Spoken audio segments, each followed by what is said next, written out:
hello to everybody at Mission. I am getting to introduce to some of you, our friends, Sam and Alyx Burns, who are very much a part of the Mission family. Some of you remember them and know them, and for some of you, these are new faces to you. But I feel like I just need to give you a little context for Sam and Alyx. So Sam and Alyx came around before our church merger to Midtown Church, and they began coming with some friends of theirs, and quickly got really involved. I remember something like Sam thought the church was just okay, but Alyx really liked it, and he, being a good husband, was like, okay, I'll go with it, and I'll try this place out for a while. And they got very involved, even to the level of, back when we bought the building that you all are sitting in right now, the kind of lead spokesperson for the campaign was Sam, who was kind of getting up front. Sam's kind of the consummate professional. He can put the button-up shirt on, and we all thought he was going to run for mayor or something like that. So he took that role. There was talk of a next wing of our church called the Sam Burns Sports Complex, and we put a basketball hoop in the front. So we've kind of declared that it happened. There it is. So every time you shoot hoops out there, remember Sam and Alyx and their work in aviation. So on top of that, that's Sam, and that's kind of impressive. But Alyx really ran Mission Church for a little while, especially when we were going through the merger, and she's gonna shake her head, but no, really, like everything that, like the emails that went out, the fact that I remembered to preach on Sunday was really because of Alyx going, hey, remember you're preaching. I was like, oh, right. And so she's an administrator. She's very organized and gifted, and was just a pleasure to work with. So we all enjoyed both Sam and Alyx and missed them very much. So they have been in an aviation training school, getting ready to do mission aviation. And I remember when Sam came to me and said, I think we're going to do this. And I actually pushed back a little bit, because Sam's an idea guy. And I think running for mayor had actually been a conversation. And I was like, is this just the new crazy idea? Are you sure you should be kind of running off and doing this? And he said, no, like Alyx really wants me to do it. And when she heard me bring this up, she said, we need to do this, and this is different. And I remember thinking, okay, that sounds right. And it sounds good. And we kind of began to just pray for them, and they've been moving toward this goal. And it's been, what, 4 years now? You're in your 5th year. So that's Sam and Alyx. They've had a heart for this. Brazil has been on their heart for a long time. They're in Washington right now, finishing up this training in their last year. And I want you to hear from them a little bit starting now. So Sam and Alyx, first of all, for those who don't know you and haven't met you, tell us a little bit about yourselves, your family, and just who you are and what you're up to.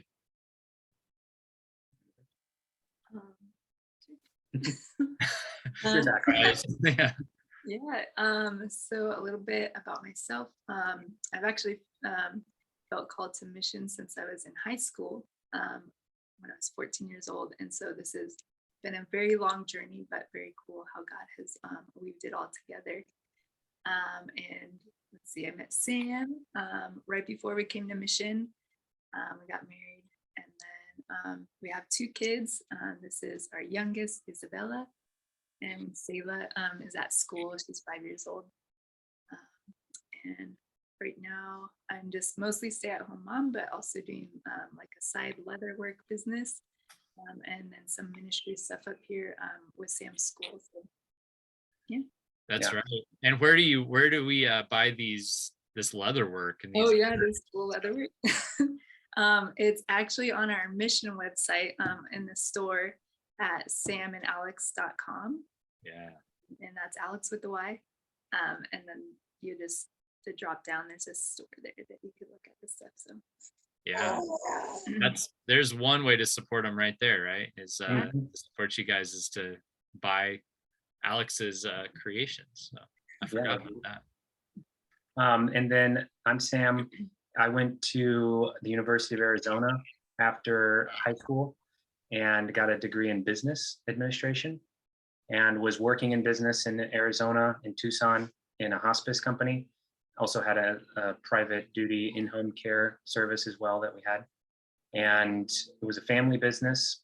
And I really enjoyed that in a lot of ways, but didn't sense that that was necessarily what I wanted to do forever. Was being a family business, you kind of get drawn into it and given your path for life by those that went ahead of you. And I was happy to help in that way and loved Tucson, but just kind of sensed that that wasn't what we were going to do forever. And when Selah was born, I was home for about a week and saw a video online of these pilots who were flying doctors around in Mozambique. And in one day with a small airplane, they could do the amount of clinical work that it would take them a whole week to do across 3 different villages in a Jeep. Hmm. And I thought to myself, and it was just an awesome video. It was a fundraising video and really like lit a little fire inside of me. I showed the video to Alyx and she got excited about it. And so we thought, maybe this is the thing that God has been preparing us for. It mixed healthcare, aviation, which I love, missions, which we've both been wanting to do, and a way to support the work of people on the front lines of missionary work around the world. And so we started praying about it, talked to Andy about it. He said, "No, I don't think that's you guys." We said, "Well, okay, well, we'll pray about it some more." And then he said, "We maybe think that's you guys." So then we thought, okay.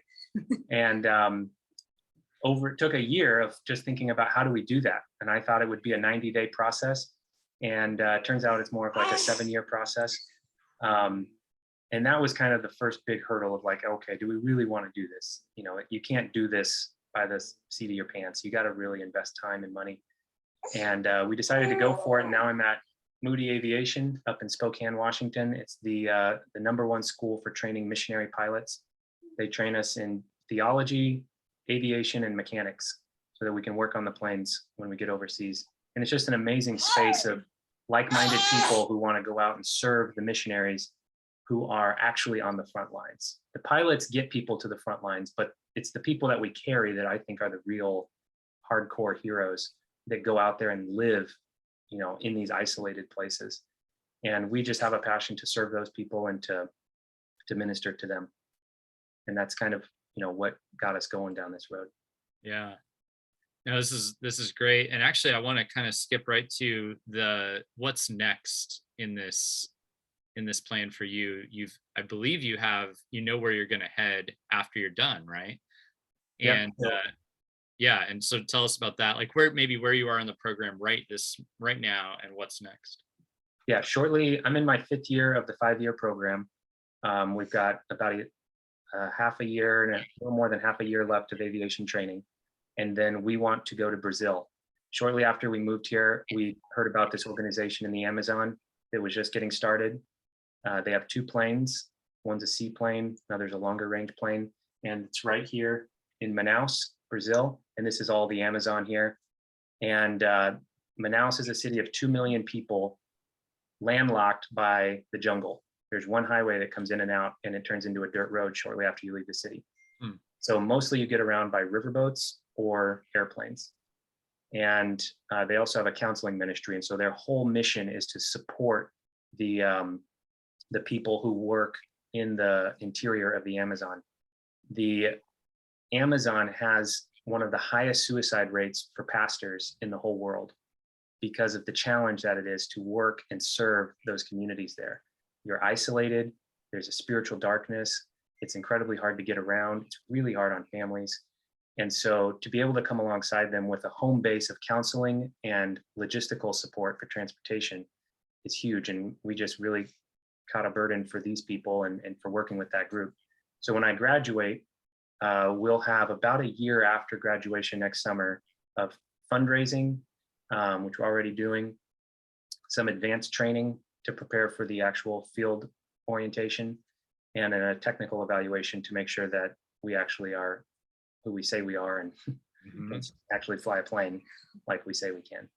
Yeah, that's awesome. And just for all of you at Mission, you know, not only did Sam and Alyx go to our church, but they're they're a missionary that we support, and so you can kind of see, if you go back to kind of where our little giving box is and you wonder where some of our money goes, you'll see their name on there, among some other folks, and we want to be telling you all their stories. But they're missionaries that we support, and I think some other people at the church support them too. And so this is, part of the role we sense in their lives is to help make this happen, and increasingly so. And we want to be a real support for them. You know, we want to be praying, we want to be sending money, but I think one of the biggest things is just staying in relationship. So my next question was going to be, how can we pray? But maybe I'll just expand that and just say, what do you need from like a home church, a church that where you came up, and kind of one that sent you into this training and this work? What can we do for you? Well, you mentioned one thing there. Definitely praying for us is huge. There's always things that you can be praying for. Practically speaking, my Forerunner got stolen the other day. So a prayer request there would be that they find it, and if they don't find it, that the insurance settles well. That's just a short-term prayer request. Longer term, just anytime you think of us, say a prayer that God would keep us focused, that He would protect our family spiritually. We're still in the United States, but it just starting to go down this road. There's been so many things that have tried to pull our attention away. I mean, I've been offered incredible jobs. It seems like every year there's another amazing job opportunity that comes up that has nothing to do with missions or aviation. And staying focused in the midst of that is a challenge. Staying as good parents, having the energy to parent a little 6-month-old and a 5-year-old every day is something that is another opportunity for Satan to get in and create division and challenge for us. And then financially, this is not paid work. The people that will be serving down there cannot afford to fly around. These aren't their private jets. This is, they would happily take a hammock on a riverboat for a couple days for the cost that we can provide them the aviation work, as long as that work is subsidized and the pilots come for free. Yeah. So praying for that, and to finish this program strong. And then I'll just say too, anytime you think of us, make it an opportunity to pray for the people working in the Amazon. There is so much work to be done there to reach people. There's over 1 million unreached people in the Amazon, and over a third of the people groups there have no presence of the gospel. And it's just incredibly hard work. There's a reason they're isolated. It's an isolated people group, and that they're unreached because it's really hard to reach them. Just a quick story of somebody that we heard about that benefited from aviation. This lady there's a lady down there working with this tribe, and she's a Bible translator. She dedicated her entire life to translating a Bible for these people. Imagine if there was no Bible in English, and someone comes to Tucson and just commits their entire life to getting to know you and all your problems, and still commits to you and translates an entire Bible for you just so you can read God's word. And the translation was completed, but she had no way to get the Bibles from the city where they were to the village. And I heard this story, and I get a little emotional when I think about it. You have this woman who's dedicated her whole life, and the Bible's completed, it's translated, and this whole people group's about to read the Bible for the first time. And she doesn't have a way to get them from the stinking city to the village. Yeah. And there's an airstrip in this village, and it's a town, it's a little community. And so the guys that we want to work with were visiting the church that night. They just happened to be in town with the plane. And she shared this story with them. And she didn't expect to have an easy answer for this because the whole ministry had been a challenge. And they said, well, we'll go pick them up tomorrow. And she was trying to figure out a boat, and all this cost of getting a boat to spend a month bringing it down the river. And they went and picked it up the next morning and got to be a part of delivering the Bible to this people for the first time.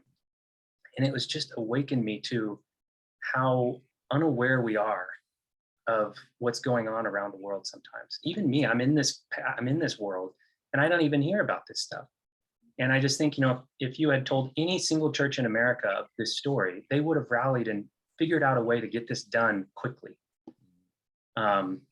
but yet we just don't have that connection. So that's one of the things we want to do, is share these stories with people.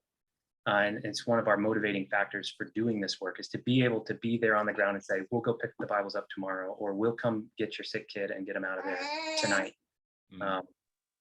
Because those people are the real heroes, the ones who've given their lives for this cause. And so when you think of us, pray for those people too. But yeah. Yeah. Awesome. Thank you.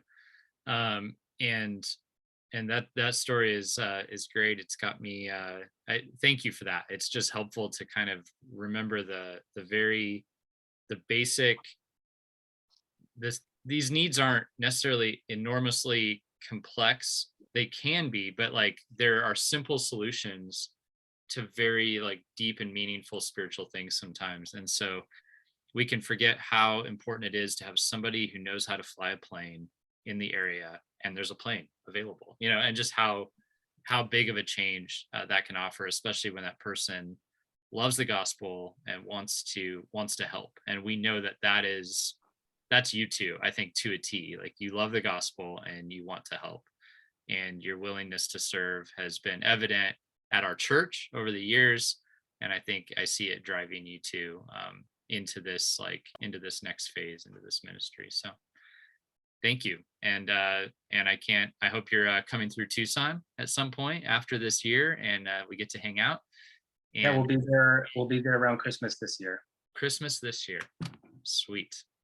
Beautiful. So now hopefully when you get to meet Sam and Alyx, it won't be like, who are they? You'll know who they are, and you can just jump right in and greet them and encourage them. So thank you, guys. I'm gonna wrap the recording up here, and thank you so much for sharing with us, taking this time, and we're gonna be praying for you, and just looking forward to seeing you.